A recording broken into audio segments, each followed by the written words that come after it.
Vienna, 1791. A messenger arrives with a strange request. His employer wishes to remain anonymous. He wants Wolfgang Amadeus Mozart to compose a requiem, a mass for the dead. Mozart accepts. He does not know who commissioned it, and he cannot know that he will never finish it. At 35, Mozart is already one of the most extraordinary composers in Europe. But 1791 is an exhausting year. He is composing constantly, struggling with money, traveling, performing, and taking on new commissions. And somewhere among all this work lies the Requiem, a mysterious piece ordered by a man who refuses to reveal his name. Mozart begins writing. The opening takes shape.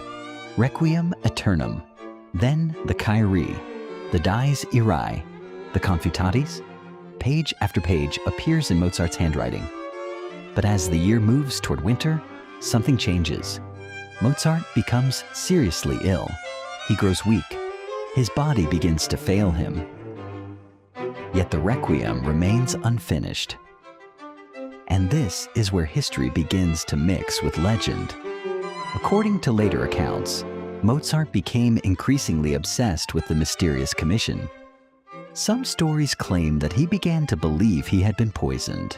Others say he became convinced that the anonymous stranger had appeared for a reason, that somehow, without knowing it, Mozart was composing a requiem for himself. It is one of the most haunting stories in classical music, but we have to be careful. Much of this dramatic version comes from accounts written after Mozart's death.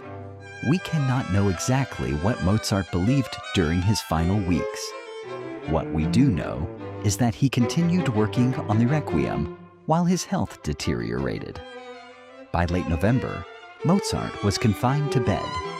The manuscript was still incomplete.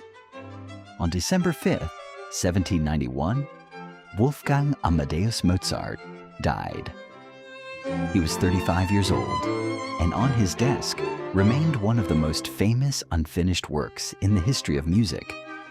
But Mozart's death created another problem. The anonymous patron was expecting a completed requiem, and Mozart's widow, Constanze, needed the money. Returning an unfinished score could mean losing part of the payment. So the requiem had to be finished, but by whom? Constanze first turned to other musicians who had known Mozart. One of them was Joseph Eybler, a respected young composer whom Mozart knew and trusted. Eybler worked on parts of the score. He added orchestration to sections Mozart had left incomplete, but eventually he stopped. The Requiem was still unfinished. Then another young composer entered the story, Franz Xaver Süssmayr. Süssmayr had been part of Mozart's circle and knew his music.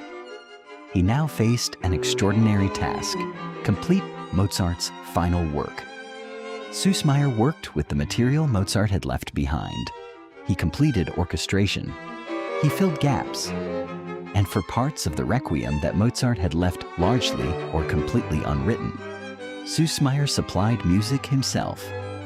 Finally, the score was complete. And this is essentially the Requiem the world would come to know. But there was still another mystery. Who had commissioned it? The answer was far less supernatural than the legend.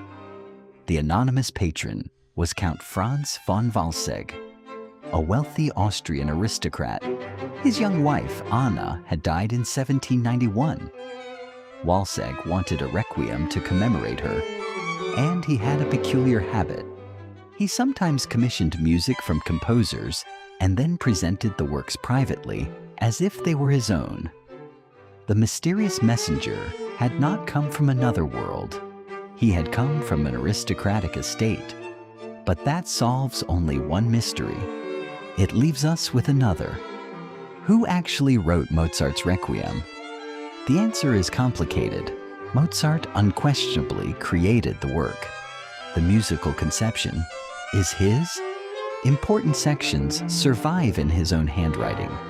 Some movements contain substantial Mozart material. Others were left only partly developed, and some portions of the familiar completed Requiem were written after Mozart's death. Eybler contributed to the unfinished score. Other hands were involved in its complicated history. But the man most responsible for completing the version that became famous was Süssmayr. And there is another fascinating detail. Constanze had every reason to make the finished Requiem appear as complete and authentic a Mozart work as possible. The commission had to be delivered, the payment mattered, and Mozart's reputation mattered too. For generations, audiences heard the Requiem simply as Mozart's final masterpiece. But the surviving manuscript tells a more complicated story. Different layers of work can still be examined. Mozart's handwriting, additions made by others, evidence of a masterpiece interrupted by death and completed by the people left behind. And perhaps that is what makes the Requiem even more extraordinary. We are not simply hearing Mozart's final composition. We are hearing a work suspended between life and death, a masterpiece begun by one of history's greatest composers and completed after he was gone.